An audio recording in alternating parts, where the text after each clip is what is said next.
Great success story this year was the adoption of little Lola. She was a dog who came in from the south, from a high kill shelter down in North Carolina. She was extremely shut down, terrified, scared.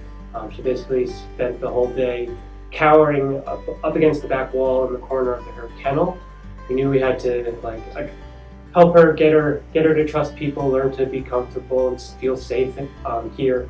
We brought her into a small playgroup with a few dogs. That first day just kind of stayed to herself up against the wall, kind of hiding a little bit.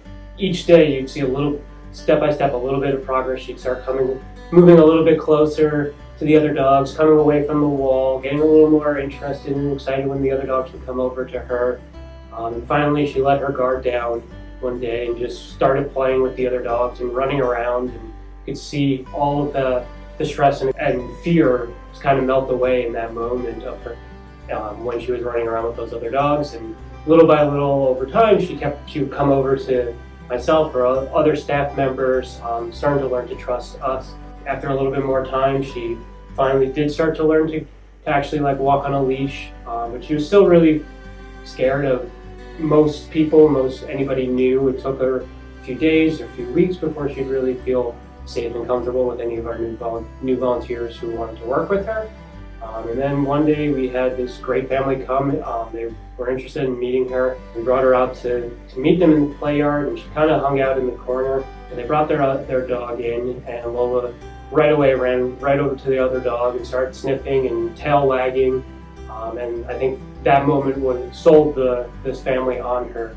Took her home that night, and a few days later we got an update how she was slowly but surely learning to explore their home, and another few weeks in the home, and she was they sent us pictures of her sitting on the couch with their college-age daughter. So just a great story to see her go from this dog hiding in the corner of her kennel to being in a warm, loving home, sitting on a couch with her family.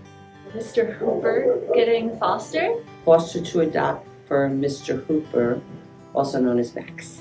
Max, Mr. Hooper. To see him surrendered back here when he developed a seizure disorder.